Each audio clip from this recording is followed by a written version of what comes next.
महात्मा फुले कला विज्ञान वाणिज्य महाविद्यालय पनवेल हिंदी विभाग द्वारा आज FYBA इस कक्षा में निबंध लेखन जो व्याकरण की दृष्टि से एक महत्वपूर्ण विधा है, उस विधा का अध्ययन हम यहाँ पर करेंगे। हम सभी को यहाँ पर मालूम है कि निबंध इसका मतलब क्या है। इस नाम से यहाँ पर पता चलता है कि निबंध शब्द कि जिस पर किसी का भी बंधन नहीं होता है, जिस साहित्य को किसी का बंधन नहीं होता है, उसे निबंध कहते हैं। निबंध की जो परिभाषा है, निबंध का जो अर्थ है, इस अर्थ से ही यहाँ पर अनेक विद्वानों ने उसी तरह से उसी रूप में परिभाषाओं को व्यक्त करने का प्रयास किया है। तो निबंध की जो परिभाषा है, निबंध लेखन यानी निबंध शब्द का उत्पत्ति, निबंध शब्द की उत्पत्ति, उसका अर्थ, उसकी विशेषताएं, निबंध के प्रकार, इन सारी बातों पर हम थोड़ा सा प्रकाश डालने का प्रयास करेंगे।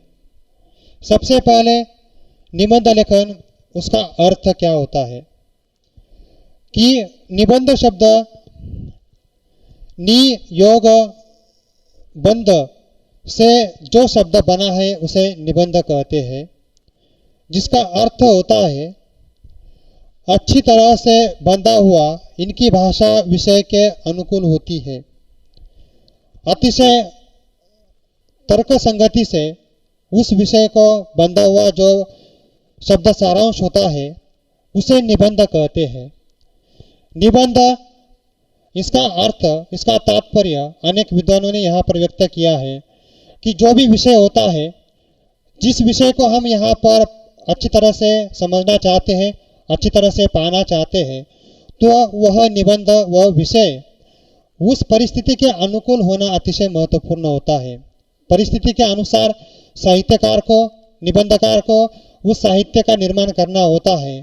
तो निबंध भी ऐसी एक विधा है जो परिस्थिति के अनुकूल यहाँ पर लिखी जाती है, परिस्थिति के अनुकूल उसका यहाँ पर लेखन किया जाता है, उसका निर्माण किया जाता है, उसे निबंध कहा जाता है। उसके बाद देखो निबंध शब्द की परिभाषा, अनेक विद्वानों ने यहाँ पर निबंध शब्द की परिभाषा हमारे सामने प्रस्तुत की है, लेकिन उसमें से जो महत्वपूर्ण परिभाषा है, 2-3 परिभाषा है, उसका अध्ययन, उसको समझना हमारा कर्तव्य है।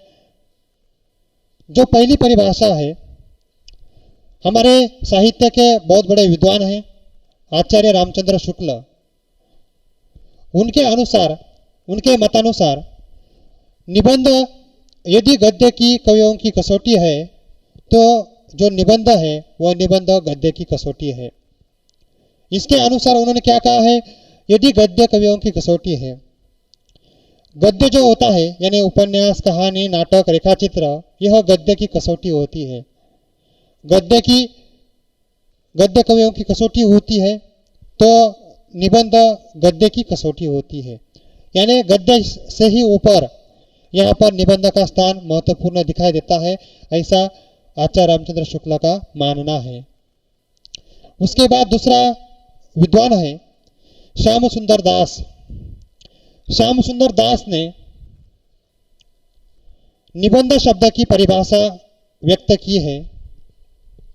उनके मतानुसार निबंध वह लेख है जिसमें किसी गहन विषय पर विस्तार पूर्वक और पांडित्यपूर्ण ढंग से विचार किया गया हो। यानी देखो, निबंध वह लेख है, लेख के रूप में हम यहाँ पर निबंध लिखते हैं।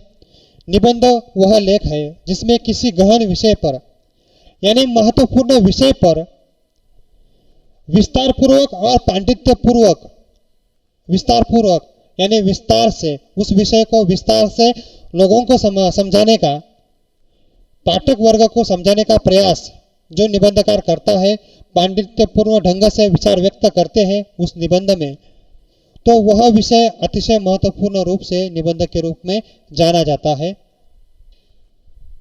उसके बाद यहाँ पर देखो निबंध के कई प्रकार हैं। उन प्रकारों को भी हम यहाँ पर संक्षिप्त रूप में हम देखने का प्रयास करेंगे। उसमें से पहला है वर्णनात्मक निबंध। वर्णन, इस शब्द से यहाँ पर हमें पता चलता है कि वर्णन करने के बाद, वर्णन करने के बिना यहाँ पर साहित्य की निर्मित नहीं होती है, क्योंकि एक आध शब्द होता है, एक आध वाक्य होता है, उस वाक्य की जो शब्द मर्यादा होती है, उस वाक्य के जो शब्द होते हैं, कभी कभी यहाँ पर उस शब्दों के अर्थ हमें यहाँ पर पता नहीं चलते हैं। कई काव्य पंक्तियाँ होती है, कई कोटेशन होते हैं, तो वह कोटेशन हमें जल्दी यहाँ पर उसका अर्थ समझ में नहीं आता है, तो हमें यहाँ पर उसका वर्णन करने के बाद, लेखक उसका वर्णन करता है, उदाहरण देकर उसका वर्णन किया जाता है, तो उसे यहाँ पर वर्णनात्मक निबंध यहाँ पर कहते हैं। वर्णनात्मक निबंध, इसमें जो महत्वपूर्ण बात है कि जो इस दृष्टि से देखा जाए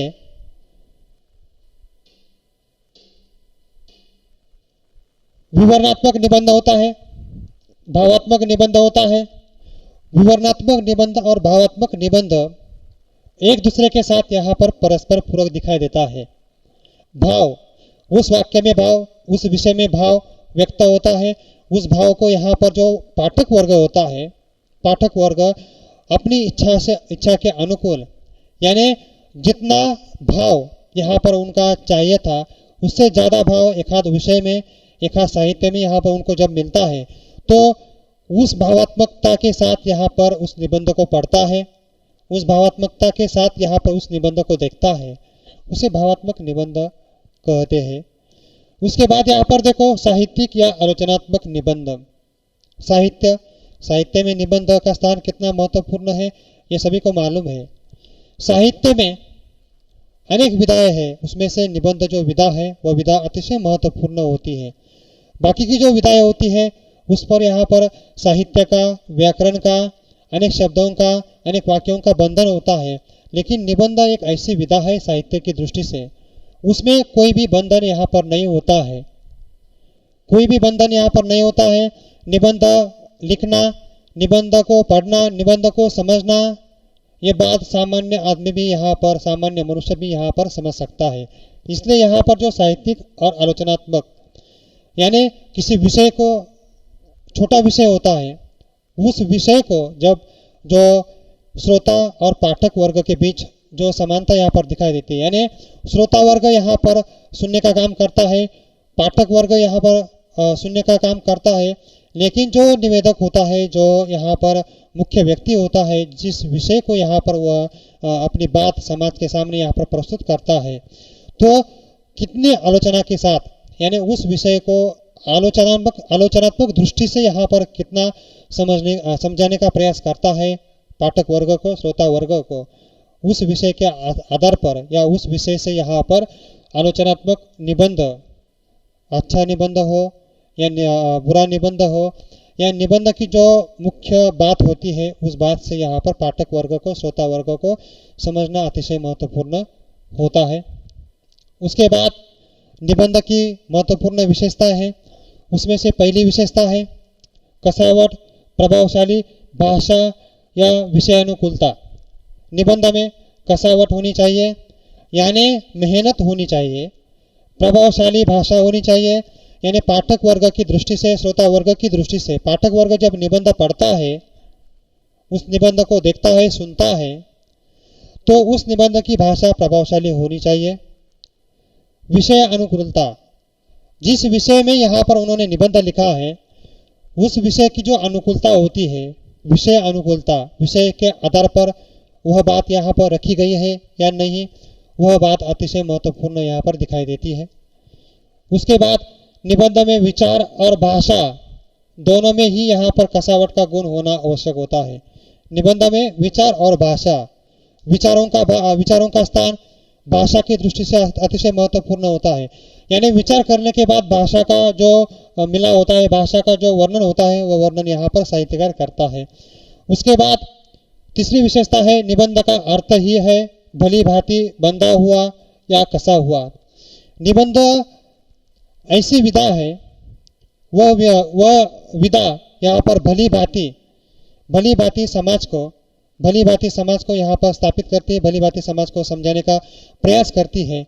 तो उस प्रयास से यहाँ पर पता चलता है कि समाज वर्णन व्यवस्था, समाज में जो विषय है उस विषय से यहाँ पर निबंध का स्थान महत्वपूर्ण किस तरह से यहाँ पर दिखाई देता है, इस तरह से यहाँ पर वह विषय यहाँ पर महत्वपूर्ण दिखाई देता है।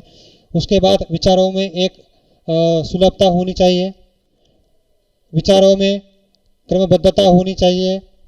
उसके बाद विचारों में संतुलन हो, अर्थात प्रमुख बातों पर अधिक महत्व एवं गौण बातों को कम महत्व देना आवश्यक होता है। निबंध में यह बात अतिशय महत्वपूर्ण है कि संतुलन हो, निबंध में विचारों का संतुलन हो, अर्थात प्रमुख बातों पर अधिक महत्व देना, जो प्रमुख बात होती है उस पर अधिक जोर देना, और गौण बातों का जो महत्व है वह महत्व कम करना। इस विषयों को यहाँ पर अधिक मात्रा में ध्यान देने की आवश्यकता दिखाई देती है। इस तरह से हमें पता चलता है कि निबंध हमारे दृष्टि से, व्याकरण की दृष्टि से, समाज की दृष्टि से, समाज उपयोगिता की दृष्टि से कितना महत्वपूर्ण होता है।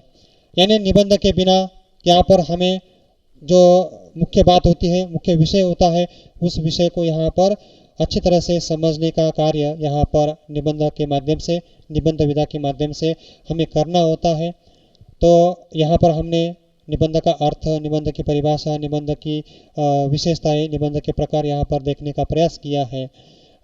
बाकी की जो निबंध की जो मुख्य बातें हैं वो बातें हम यहाँ पर अगली जो तासिका है उस तासिका में करने का प्रयास करेंगे। धन्यवाद।